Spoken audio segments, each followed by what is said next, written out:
Everyone, my name is Renee. I'm the Student Recruiter Advisor for North Island College. Today, I'm really excited to be talking about one of our programs, Coastal Forest Worker Certificate. And I'm joined with me today, one of our main instructors, Colleen McLean Marlowe. So thanks for joining me. Hi, thanks for having me, Renee. Awesome. So today on this virtual info session, we are going to be speaking in depth about the program. So Colleen's going to really address that. And I'll be speaking more generally some important things to know about North Island College should you be interested in applying for this program. So let's dive on in and get started, shall we? So as noted, this program is for our Coastal Forest Worker Certificate. It is a program that starts in the fall. So our next cohort is fall 2020 at the Campbell River campus. It's 4.5 months in length, so not super duper long of a program. Applications are open now. So Colleen, can you maybe introduce the program and what it's all about? Yeah, this is a industry created or informed program geared towards getting students ready for entry-level employment in the forest industry, both the operational harvesting side and on the planning and management side. The courses are all very, very applied, lots of hands-on learning. They also include 5 or 6 industry certificates that are mandatory, which students will have to take with us if they don't already have those. Mm-hmm. So those would be these listed in the gray box. So occupational first aid level 1, transportation endorsement. Yeah, WHMIS, fire S100. We expand our S100 by a little bit longer than the normal course because we want to give a little bit more of the wildfire theory, get a little bit more ready for wildfire crew training. Fall protection, introduction to forestry is just a basic, welcome to the industry. Here's the basics of how our tenure system works. Here's the, an introduction to the legislation, how to be a forest professional. We're very, health and safety is a primary focus woven throughout through all of our programs. You'll also notice in that list we have Indigenous lands and culture. This is a course that's geared to help the students understand not any specific one culture or nation's culture. It's more about the history of Indigenous peoples on the coast in forestry, pre and post contact. Awesome, great. So as you can see by Lewis, there's quite a lot of diversity packed into this 4.5 month certificate. Yeah, it's a busy 4 months. Yeah, for sure. Maybe could you speak a little bit about how this curriculum is being presented to students in class versus out in the field? Well, as I said, it's very applied, so we try to prioritize the field time. There is obviously classroom time because we have to cover the theory, but it's all very skills related. The intro to forestry and health and safety are probably the 2 most classroom centric. Everything else is about 40, 60, 50, 50 split, theory to being outdoors. We are situated right across the road from the Beaver Lodge Forest Lands, which is quite nice. So we have lots of opportunity to get out for if something's, we're trying to figure out how to understand something in the class and the instructor thinks, well, this would work better outside, then we have that option to be spontaneous. We also have great industry partners that are very kindly collaborating with us to provide lots of access to industry locations for specific training. And also our instructors are all working professionals as well in those specific areas. So the students will have the benefit of that, plus access to other working industry professionals on field trips and as guest speakers. Yeah, definitely learning from the experts here. Yeah, that's the point of it. Yeah, hopefully. And also, the program was also designed collaboratively. Sorry, it's the end of my day. With the BC Forest Safety Council. They have a program, a 12-week program that's called the Entry-Level Worker Certificate. But it's very operationally harvesting based. So we've taken their curriculum and we've woven it into ours, but we've added those extra courses that you saw, like intro to timber cruising, principles of engineering, forest management, to give a more broad-based and prepare students for more than just the operational side of it should they choose, or give them more employment options. A little taste of everything. Yeah, and those are definitely outlined on the screen right now. As a graduate, you'll qualify for these various positions. So, can you speak to any of those and maybe your experience and opportunities for students leaving the program? Yeah, so we've already piloted one program in Port Alberni, and we've had a great success rate so far with positioning our students. A compasser refers to compass person level skills for being an engineering assistant, a silviculture assistant in the field, means taking notes, knowing how to record the instruments, the measurements that your forester or technologist is giving you in the field, how to use all those instruments. Assistant timber cruiser, that's kind of goes along with compasser, but there are specific skills associated with being a assistant timber cruiser that goes along towards working towards the certification of being a timber cruiser. So those are professional accreditations themselves. So I already said silviculture engineer, or silviculture assistant, junior engineer. Wildfire suppression crew is a great opportunity. We had in our last group, we had the wildfire officers came in actually recruiting from the class, saying that they're hitting one of those peaks and valleys where they're going to be looking for lots of new recruits full time for the next few years, especially on the coast. And with the current situation, they're not going to be having crews travel between areas like they're used to doing. So it's going to be a little bit more important to have coastally trained fire suppression people. Environmental survey assistants, like all these skills are very cross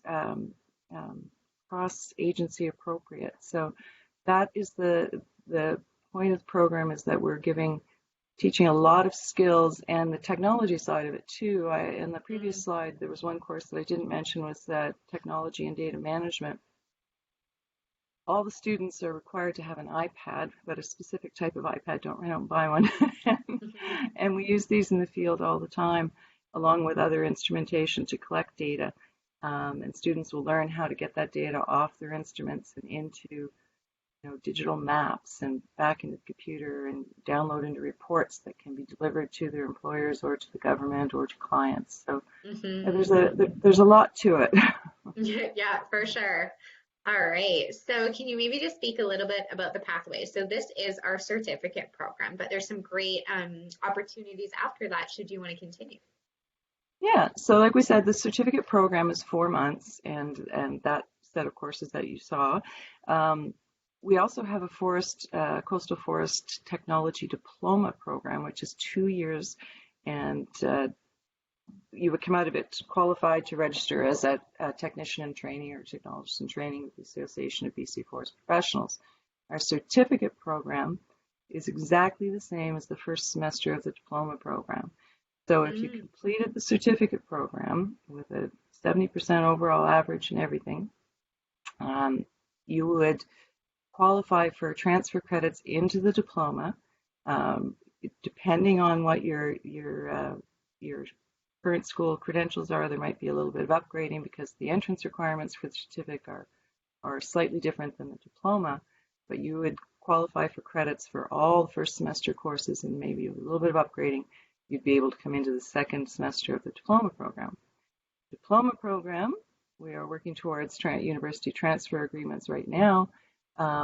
If you decided to go on beyond the diploma, you could go into an undergrad degree in university in forestry, natural resource, wildlife management, harvesting. There's so many different options now in forestry that it's hard to cover them all. The RFT, if you decide that after the diploma you're done, you can register with the Association of BC Forest Professionals. As I said, as a training forest technologist, and after 2 years become a registered forest technologist, and that's what the RFT stands for. Or you can go straight into employment, or you can do both. And yeah, for sure. Yeah, and frankly, you would register because the employers would be looking for not just the training, but Hmm. that status. Yeah. Yeah, awesome. And And also just to note, we do have a separate video talking more in depth about the Coastal Forestry Technology Diploma as well. So if you hmm are interested in the yeah, certificate and then doing the diploma, just jump over to that program webpage and you'll be able to see that full video where we go a bit more in depth and talk about some of the differences. yeah. Also should mention though at the certificate though level, after leaving there, it does say entry level positions. Bearing in mind though that especially on the operational side of things, employers are extremely willing to train you into advanced career levels if you come to them with the basic skills and show some initiative. Yeah, and that's kind of leads into our next topic here. Okay, sorry. So to help with the tuition, or if you're currently working in the industry, this may be more applicable to those potential students who are currently working in the forest industry. Employers can apply for these two different grants, training grants, um, to sponsor you into the program. So for part or all of the tuition fees. We've sent all these grant opportunities out to all the local forestry employers, so I think they're aware of them, but students shouldn't be afraid to take them to their employer and say, is this something you might consider? Yeah, definitely. Perfect. All right, so I really just want to talk briefly about the admission requirements into the certificate program. So as you can see on the screen, this is also displayed on our program webpage. They're really just looking for a C in your English 10 or equivalent and a C in your math 10 or equivalent. High school graduation, it's preferred, but it's not required for the certificate program. As Colleen mentioned, if you do have plans to eventually bridge into the diploma, just connect with us and one of our advisors to make sure you meet the admission requirements for the diploma program as well. But we can do that after the certificate. We also totally recognize that a lot of our future students come from a lot of different backgrounds. Maybe you've been out of high school for a while. That's totally okay. We have lots of students who are in that circumstance. And we also do assessment as part of admission requirements. So again, if you have any questions about admission requirements, just reach out to us. We'll be happy to guide you on your way. And I did want to specifically note that upgrading, you can get your requirements, all subjects up to grade 12, tuition free. So if you're thinking, hey, I really want to get into this industry, I just need to work on my math or whatever it might be, there are options for you to start taking that first step towards your goal. So we do have that as a support. Now tuition, Colleen was mentioning that. So here's a breakdown of the estimated costs for domestic students. And just to note that there are those additional fees for those courses, such as like the WHMIS and the first aid courses that was on that initial slide where it listed all the curriculum. But the tuition is for the first semester or those first core courses. NISU is our student union. Lab fees is just maintaining all our lab equipment that we need for this program. And learner resource fee, that provides you access to our various supports on campus. So it's a fee that all students pay. But there is a separate fee for that first aid, the transport endorsement, WHMIS, the fire suppression safety, etc. But speaking of financial aid, we have a fantastic financial aid program through our NAC Foundation. We had over $500,000 in scholarships and bursaries awarded this past year. So applications are open now. The deadline is coming up quickly, Wednesday, April 29th, 2020 for the following academic year. We also have financial aid advisors. So these are individuals who can really help you make a financial plan, budget, apply for student loans, apply for our NAC financial awards, and really just guide you through different grant opportunities that are available to trades. So definitely if you're considering the program, get your application in because you need to apply first before you can apply to student aid. So we don't want you to miss out this deadline. Really quickly, I want to talk about in general the NAC experience, and Colleen, discussed a little bit already about what it's going to be like to be a student, but it's small classes, right, Colleen? So what's the cap for the certificate program right now?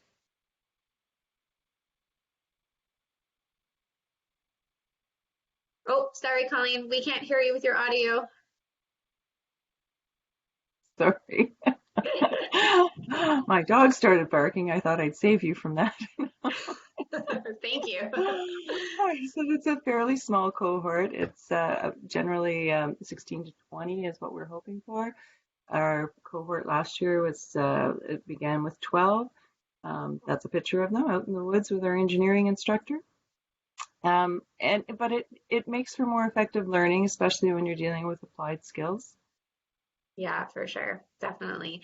And as you mentioned, like you have faculty who are experts in what they're teaching. So as a student, that's really valuable because you're learning with people who, are connected in industry and who are working in that field. And not only are they teaching you the most recent technology and Mm. information, but they're also connected to industry and job opportunities, really. Well, yeah, they're actually employers as well. So it's Yeah. good for the students to remember that any particular instructor you have is also a potential employer. So Yeah, definitely. good to Perfect. impress. No. Yeah, totally. There's lots of different services for students to support you alongside your faculty. So we are advising and counseling accessible learning services, Aboriginal advisors. We also have tutoring, math, writing, peer tutoring, tech support, research support. So there's a lot of different services that will complement what you're getting from your faculty. Appreciating not all of your time is going to be in the class, and sometimes you'll probably have some assignments that you may or may not need help with. But really, if you have any questions or feel that you need support in any way, just reach out because we often know how to help you out, where to point you, and what services can aid you, really. Hmm.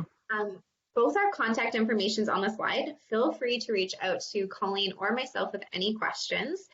We love chatting with future students, getting to know you, learning your story, what your goals are for your career. But Colleen, do you have anything else to add for the Coastal Forest Worker Certificate at this point? No, but just please do reach out if you even have questions about it. I'm really happy to talk about it and provide any more information or answer specific questions that you have. As I said, we've piloted the program once and we had great success with it. The employers, the group, everybody was quite happy. At the end, it was a good learning experience for all of us, and I'm looking forward to running it here in Campbell River. Awesome. Thank you so much, Colleen. I hope everyone is well at home during this time. And again, reach out if you have any questions. Thanks again and have a fantastic rest of your day.